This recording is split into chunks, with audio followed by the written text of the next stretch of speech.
If you haven't already, be sure to grab your free copy of my first two books, Frugalpreneur and Authorpreneur, by going to thesarahstjohn.com/free. That's THESARAHSTJOHN.com/free. Now on to the show.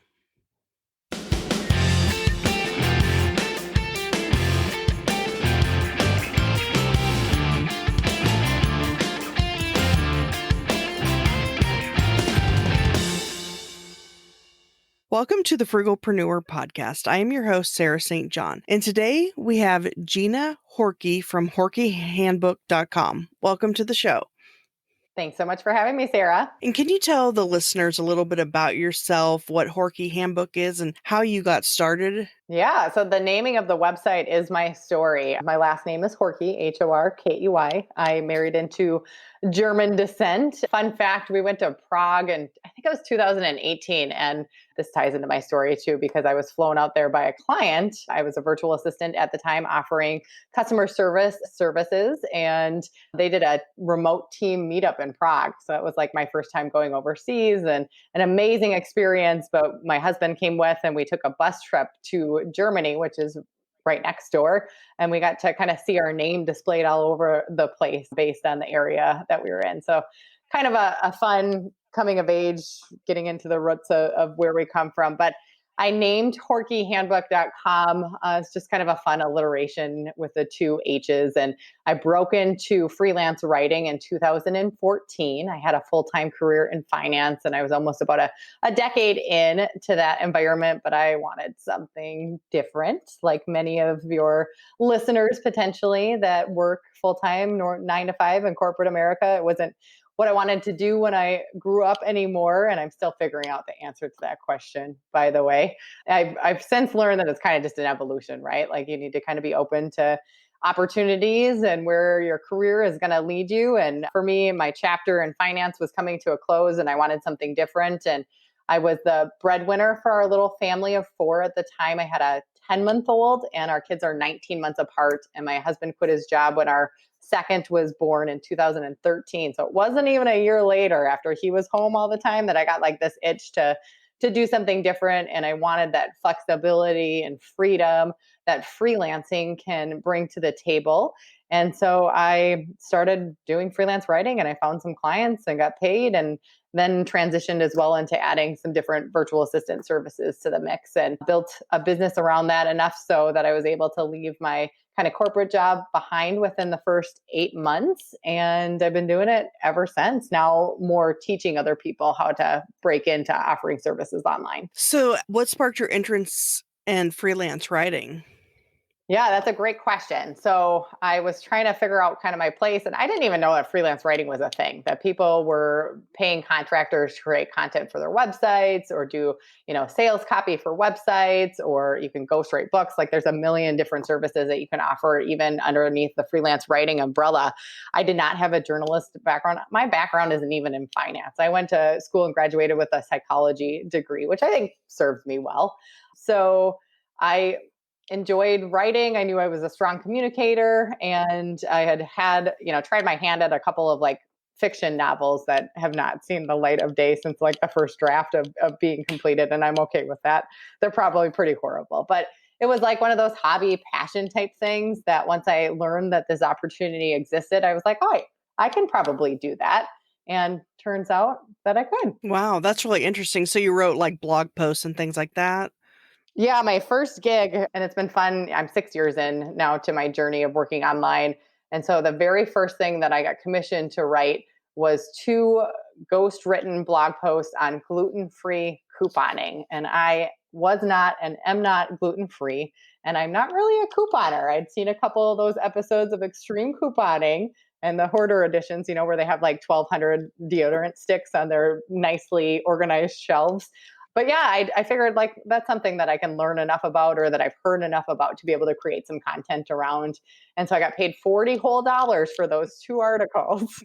But you know what? It was validation that somebody would pay me for my writing services, a great learning opportunity. And then I kind of challenged myself from there on out to earn more and more income from the side hustle of mine. And it worked out well. So how did you get the word out there? How did people find you? Oh, it's all me beating down the doors, right? So if you are tuning in and you're thinking about starting a side hustle or a freelance business that you want to have full time, like you can't just set up a website and then all of a sudden you have all these clients that are wanting you to work with them and pay you for your writing or your other services that you're offering. So actually that's where I started answering your question. HorkeyHandbook.com, in addition to being my German last name, is a place that I had just to showcase writing samples. So it was not my intention to write a blog and grow an audience and do all of these things. I just knew that if clients wanted to hire me for my writing, they needed proof that I could write. And so I wrote my first few samples and I put them up on a website that looks a lot different today than it did then. I chose a free, really clean theme. And even my blog posts aren't that great when I compare my writing style now and all that I've learned since then. So then I used job boards. That was one of the ways that I found some clients. My very first client that I mentioned, though, was part of a Facebook group. And if you're on Facebook, there are a ton of groups that have to do with entrepreneurship or, different business industries that might be a good fit for potential clients. Like everyone needs help writing content for the most part, and other services too. When you think about the business owners that are hiring, typically they do whatever it is that they do best. So if it's a chiropractor or if it's somebody that is selling like physical products, their main skill set isn't necessarily writing blog posts and writing sales copy. Those things are needed for their business, but that's not their number one skill set, nor the best use of their time. So it's kind of a great industry to be in freelance writing or otherwise, because there's opportunity everywhere. Yeah, your website, by the way, I like the look of it. It's very clean. And so I know you offer some courses. Basically, now what you do, I guess, is teach others how to become a virtual assistant of some sort. Yep. So our flagship course is 30 days or less to virtual assistant success. There's a lot of buzz right now about working from home. Obviously, we're forced into it in many respects because of COVID. But I think it's been growing for years already, but I think it's here to stay, not only in the freelancing or self-employment environment, but I'm pretty sure that corporate America is going to be taking a few hints from what's going on to reduce their overhead when it comes to just outfitting their offices for people to be working in person. There's going to be a lot more opportunity for remote work. And there's a special breed of people out there that would rather work for themselves and go and find and contract out with other small business owners and clients than working for one boss and having to punch that time clock and things like that. And so they're either, a lot of our audience are stay-at-home parents, moms that are caring for their children. I mean, we're getting a strong dose of that this year too, with the homeschooling on top of it, right? So we have a lot of people that are just looking to increase kind of their household income. And then we have people more like myself that want to change careers and do something completely different. And what better time than right now with all of this in-demand learning that exists? Like you can start a business, like a virtual assistant business, around skills and services that you already know how to do based on your experience, maybe in corporate America or volunteering or all of the other activities of life. But you can learn new ones at a drop of a hat. And it's really exciting to be a part of kind of the online revolution. So what are the different types? I mean, I'm sure there's hundreds, but what are some of like the main types of virtual assistant? Yeah, you can definitely create content. So if you're a strong writer, that is definitely a thing. Other people have more of that eagle eye, and proofreading is a highly needed service, as well as editing. Bookkeeping is something kind of every small business owner needs. There are a few that really enjoy doing it for themselves, and more power to them. It's one of the things that I personally hire out, because although I'm a finance background, it's not the best use or the most enjoyable use of my time to keep my own books. So those are a couple popular ones. Graphic design is huge, right? Like images really do tell a story. And so creating graphic for social media, or it could be creating like pretty PDFs, worksheets, and downloads and things like that. Affiliate program management is one that I don't think gets a lot of attention. So that's actually a two-sided kind of conversation.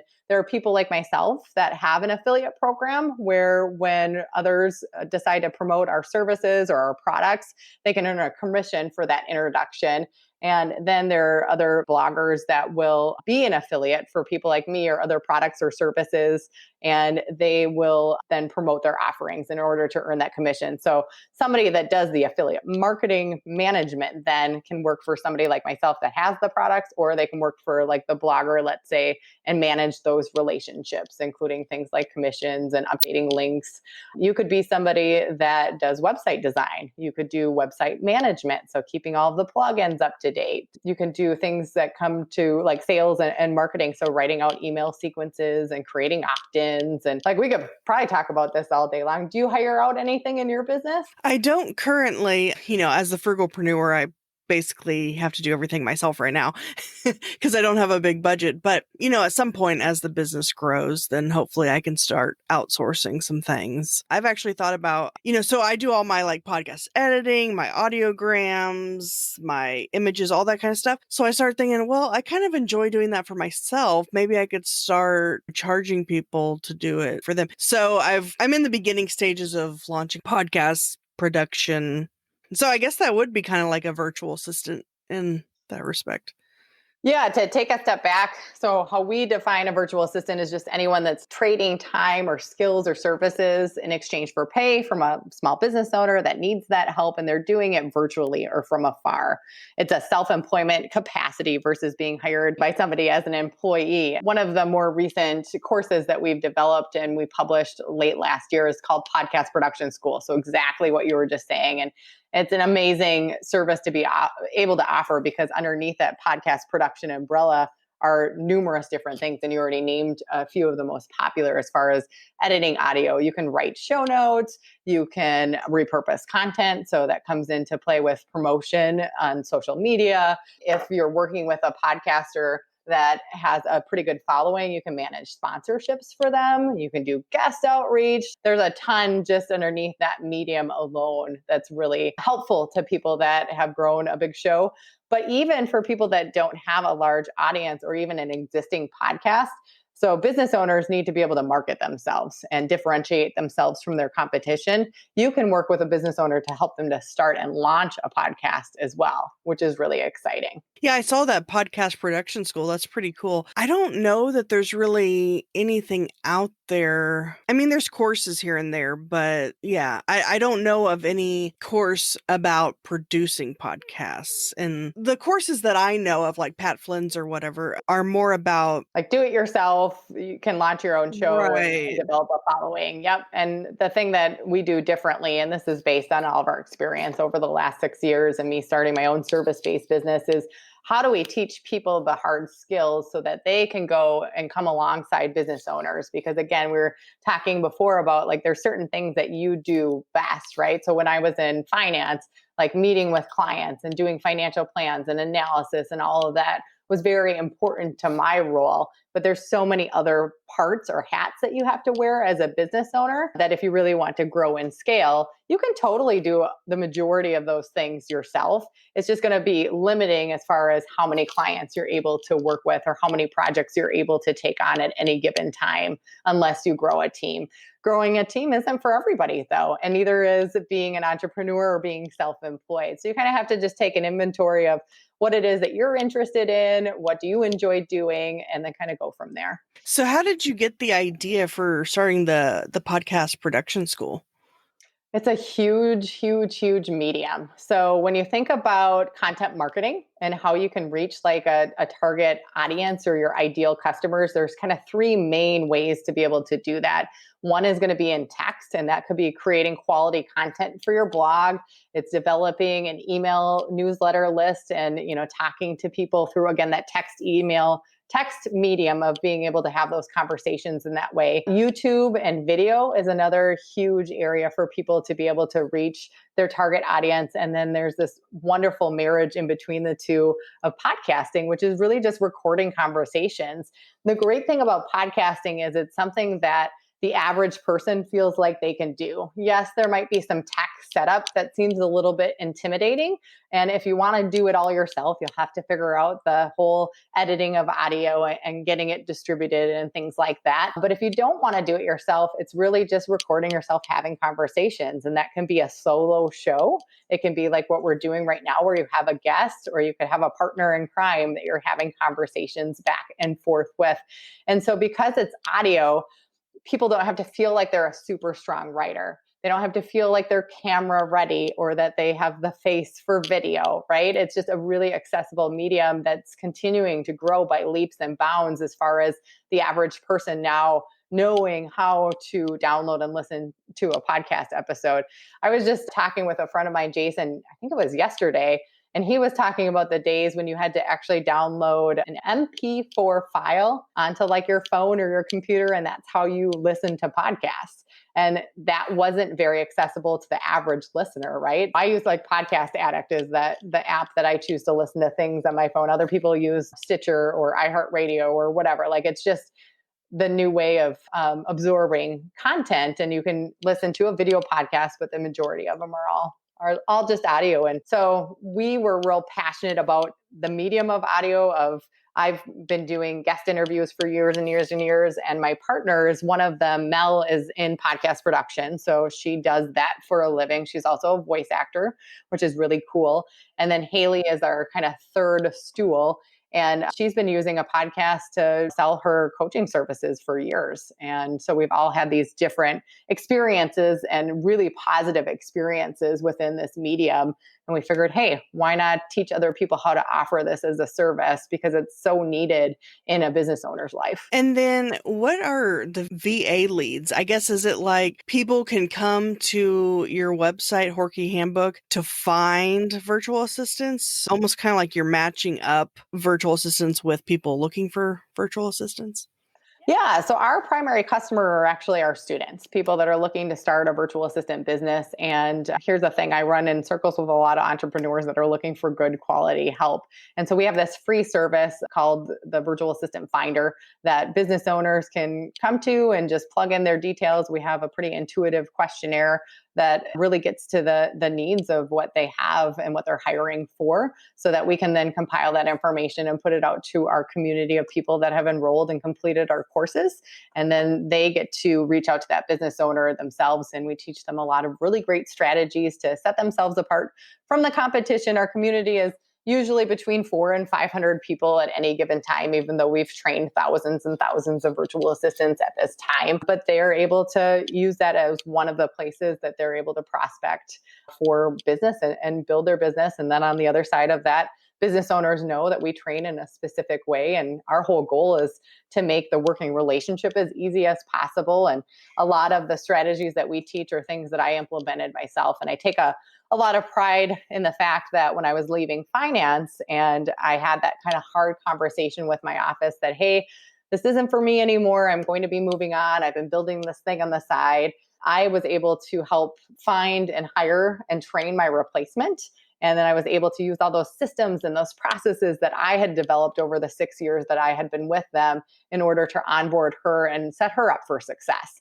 And they actually became one of my very next clients because I was licensed as an advisor, and the person that they hired to take on the majority of my role and responsibilities wasn't. And so she didn't have the capacity or the knowledge to write financial plans, for example. And so for the first 5 months of me going full time online, I was actually still contracting out my services to them. And that was great because I got paid an extra $500 a month. It was like perfect timing. As you're building like a side hustle and you're working full time, there's this peak that you reach, right? Where you can't take on any more clients or any more business because you've just maxed out the available time that you have for yourselves. But then you're looking at pulling the trigger and quitting your day job, and that frees up potentially 40 hours a week, maybe even more with a commute. And so it's kind of like this little bit of a scary time. And so to have landed them as kind of that next client as I was making the transition was awesome. When I was taking on virtual assistant clients too, and for whatever reason we would part ways, it was my goal to leave them in a better position than how I had found them. So one of the things that we teach within our course is how to do standard operating procedures. So if you can make it easy for your client to like onboard you and train you in, like you're just going to be a value add. You're going to be an easy person to work with, right? And a lot of entrepreneurs and small business owners, they don't know how to train people. They're not in the business of wanting to manage people and build a team, even if it's helpful for them to grow and scale their business. But usually when people start working for themselves, they don't want to step into this manager role, right? That's not a common kind of pull to self-employment. And so again, if we can kind of arm our virtual assistants with some knowledge and some strategies to make that easy, and to say, hey, client of mine, I know this is what you need done. And yes, I'm familiar with what that is, but your business is unique and different. Can you screencast yourself on Loom and show me exactly how you do that step by step? And then the virtual assistant will have that video recording to be able to watch more than once if they need to make sure that they're doing it accurately. But then they can take that and break it into like a written SOP or standard operating procedure, build on it as they form their own efficiencies or as platforms change and all of that good stuff. I guess with the podcast production school, it's kind of like the Horkey Handbook in a way, because it's teaching you how to basically be a virtual assistant, but specifically for podcasting. So there's also a way to connect people looking for podcast production and podcast producers on that site, it looked like. Yep, there is. So we started the Horkey Handbook brand based on my own experience, and we taught, and we still do, teach freelance writing as well as how to start more of a generalist virtual assistant business. And the clamoring from our community is we want to learn more hard skills. And so when we broke into the podcasting medium, it just made sense for us to have our own domain, our own URL, and our own website specifically to connect with people that wanted to learn podcast production.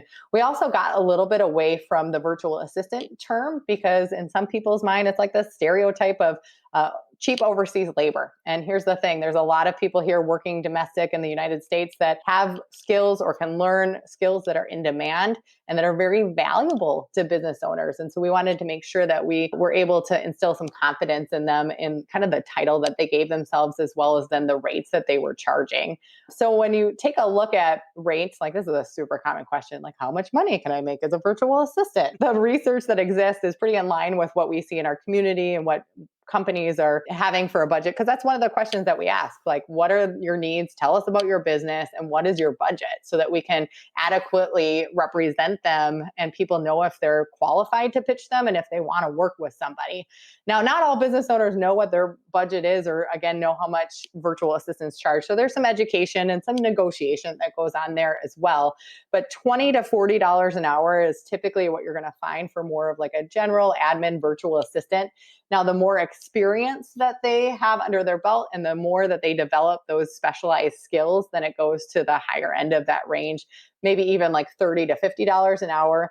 When I was at kind of the peak of offering services, because I'm not working with clients anymore, I was earning over $100 an hour on average, but I wasn't charging hourly. And that's one of the conversations that we have within the course material too. Sometimes it's easier to get started on a client relationship with being able to charge hourly because you're not sure how much time something is going to take you to get done. The client maybe is a little bit more comfortable with knowing what an hourly rate would be and then a maximum amount of hours that would be invested in a certain project. So there's all sorts of ways that you can charge, and that can be an easy way to get started. But then a lot of the times people will move it into more of a retainer model or package pricing.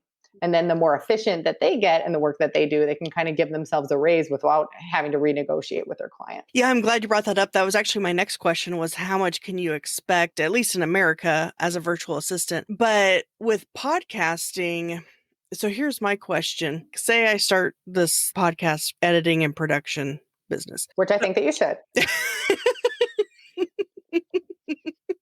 Yeah, I'm probably gonna have to take your class. I mean, I know quite a bit from doing my own episodes, but it might be helpful to also take the class, I suppose, because I'm sure I'll learn some stuff I didn't even think of. But My question is, okay, so when you charge per hour, so for podcasting specifically, let's say someone gives you a 60-minute episode, but it's going to take you probably about, 2 to 3 times at least to edit that. so would you charge based on the 60 minutes they give you or the 180 minutes or whatever that it might actually take you to? Yeah, I mean, I think that's one of those things through trial and error, you'll figure out how long it takes you to edit something. Not each podcast episode is created equal because each is like 30 minutes or 60 minutes per your example. It doesn't mean that it's going to be the equal amount of time that you'll spend editing because it really depends on the quality of their audio, which I'm sure that you have some experience with. But you need to think about your all in costs.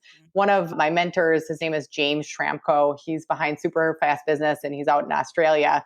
And he talks in his book, Work Less, Make More, about an effective hourly rate. And I love to bring that into the conversation because that's the important thing.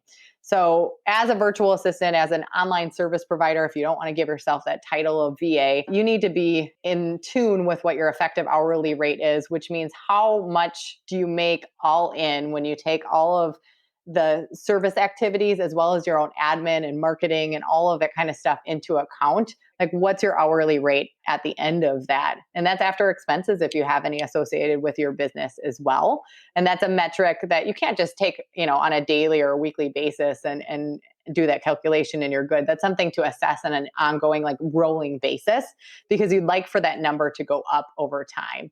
And then at some point, you'll just kind of max that out because you've maxed out your own efficiencies when it comes to your systems and your processes and all of that good stuff. And you can always change then what you're charging on the front end. But you need to think about your all-in time invested. And that's when, people are like, oh, $20 an hour. Sometimes clients think that's all they need to pay for a virtual assistant. And when you think about that as a self-employed person, if you're earning that $20 an hour, you're still responsible for your own overhead, your own equipment, which is great because all that stuff you can write off on your taxes. If you buy a new computer, your internet, your cell phone potentially, like, there's a lot of deductions that come with being a small business owner, but you're also responsible for your own self-employment taxes and benefits if you give yourselves any, like saving for your retirement or any types of health insurance or any of that good stuff. So you need to kind of know what your worth is and what it's going to cost you to potentially run your business too. Most of us just get started by finding our first client and offering services to them though.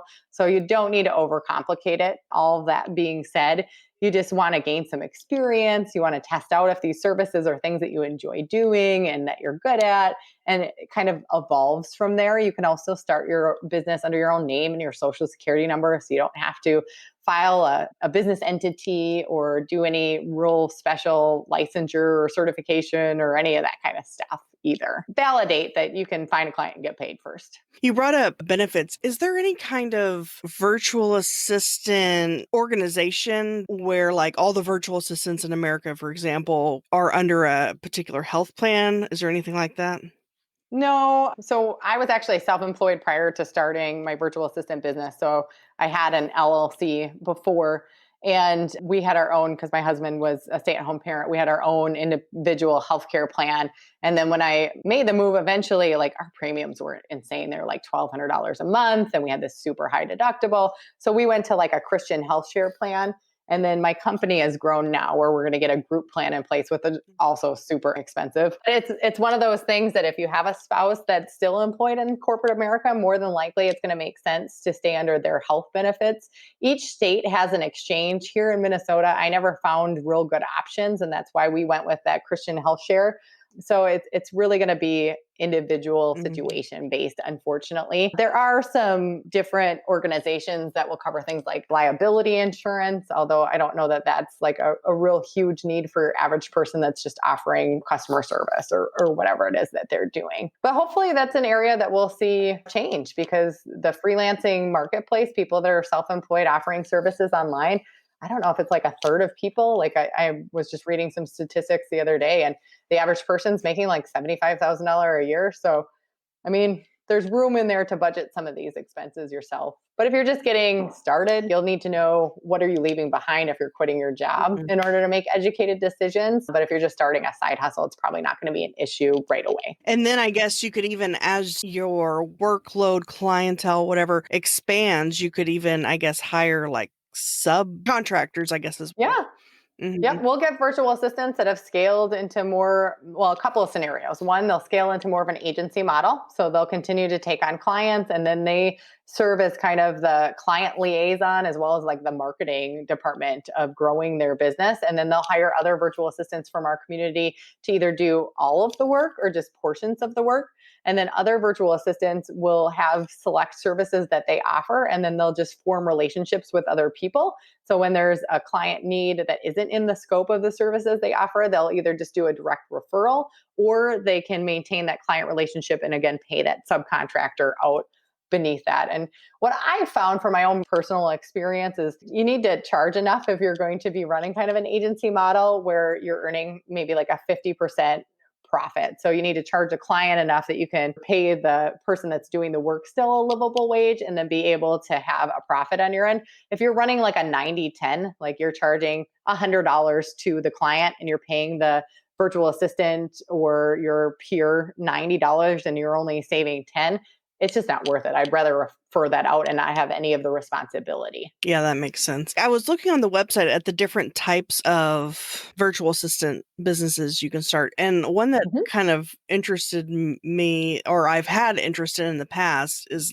live chat. How would you even get started in that? Yeah, that's not something that I have a ton of experience. We've toyed with chat ourselves as business owners and offering that on like sales pages and stuff like that. But it's something that to be effective, you kind of need to be available to be able to answer it. So we were just having this conversation in our community the other day regarding like customer service. So that was one of my primary service offerings, but I did it from a way of email management customer service. Now, there's that way to do customer service. Social media is actually being used to do customer service a lot. It's growing. And then there's telephone customer service as well as chat. Telephone customer service is not very prevalent as far as what we're seeing in needs. We have a Google Voice number set up with our company. And so every once in a while, I'll get somebody that leaves a message, and Google Voice is great because it then transcribes it into my inbox. And I'll forward that on because it's somebody that's, having questions around their billing information or whatever. And if Davey, our customer service rep, can't figure out the client's email to get back in contact with them that way, because that's our preferred method of communication. We're an online business and we deal with people worldwide. Like we can't be available 24/7. It's just impossible. Then she'll give them a call back. And it's just not like a huge part of your average business owner. There are people that are looking for people to mine a live chat. And I imagine that they're striking up some sort of expectations and agreement around their availability. So those functions can be turned on and off. And then on the back end, you can measure when are your highest or your peak times for getting inquiries in. And so if it's on as active, then the person is going to get some kind of notification to be able to answer those replies if they're providing that service. And if the functionality is off, then it usually comes in as like that email inbox inquiry, and then it's dealt with during normal business hours. So if I were a virtual assistant offering this service, I would just be cognizant that if they're asking me to be available like 8 hours a day, 5 days a week, that I'm getting paid for that. Like if they only have one random message coming in every once in a while and you're like billing them for 5 minutes of time every once in a while, it's not going to be worth it to you. You need to be able to have a high enough volume during the hours that you're setting aside that they're paying you for those hours. And then if you do have some downtime, then you need to have that agreement in place that you're able to work on other projects. But what I wouldn't want to see happen is somebody saying I'm available for 40 hours. They're paying them like $50 a day to be available for 80 hours, which is not enough money, right? And they have no other projects that they're working on. So they're just tied to their desk. And it's like, well, why not go work somewhere else? Does that make sense? Yeah, it does. I think you've answered all my questions that I have right now. Is there anything else that you wanted to go over or touch on that I hadn't asked? For anybody that's considering starting a virtual assistant or online service-based business, some of my best advice would be to take a look at what would you like to see happen out of it. Is something that you want to earn a full-time income, you don't have to work full-time hours in order to earn a full-time income, which is the beauty of working online and being self-employed. And then do like a skills inventory. So what are the things that you already know how to do that you would like to sell as services? We have a checklist on our website called 150 services that you can offer as a virtual assistant and get paid for. So if you don't have another resource, you could download that, print it out, and take a highlighter and highlight those things that you know how to do. Take maybe a black Sharpie and cross out the things that you know how to do, but you are not willing to do for pay. And then maybe other things that you don't know how to do that you're just not interested in learning. And then you can use another color highlighter to highlight things that you don't know how to do right now, but you're interested in learning more about. And we also get asked a lot about like what kind of attributes are looked for in a virtual assistant. You have to be reliable and communicative. Those are probably the two biggest ones. So there's this negative connotation out there in the freelancer market that people will go dark or disappear. And in my experience, it's like tiny percentage of people, like the few bad apples that ruin the bunch kind of a scenario. But clients are also looking for somebody that's communicative and not just answers an email, but is keeping them up to date if they're working on a large project, where they're at, what they're needing, if anything from the client, in order to keep moving forward. And then I think you should also have a little bit of a hustle mentality, because it is your job to go and find clients. While prospecting and putting yourself out there can feel real scary and intimidating at times, it's one of those things you got to do in order to see the payday side of things, and you'll want to do that. And then lastly, just being open to learning and curious about how businesses work, being authentically interested in people. So here's the really great thing is not only did you get to choose what services you want to offer, but you also have the choice in who you want to work with. And you've probably read the research and studies about 80% of the workforce is disillusioned and unfulfilled at work or whatever, right? There's usually two reasons for that happening. One, they don't like the activities of their day-to-day job. And the second is they don't like their coworkers or their boss. So if you can create this scenario where you get paid to do stuff you like, and you're always kind of learning and being challenged in the right way, and you're doing it for businesses that you would promote on your own anyways, because you just believe in their mission or you love their products or whatever the case may be, you're going to probably be pretty fulfilled and happy on an average day-to-day basis in your work. Yeah, those are good points. I appreciate it. And I appreciate your time. And if people want to learn more, they can go to horkeyhandbook.com, or if they're interested in the podcast production school, that's just podcastproductionschool.com. And then I'll have show notes at thesarahstjohn.com/Gina Horkey. Awesome. Thanks so much. It was a great conversation. If you enjoyed and found value from this episode, I'd greatly appreciate it if you rate, review, subscribe, and share at ratethispodcast.com/frugalpreneur. Until next time.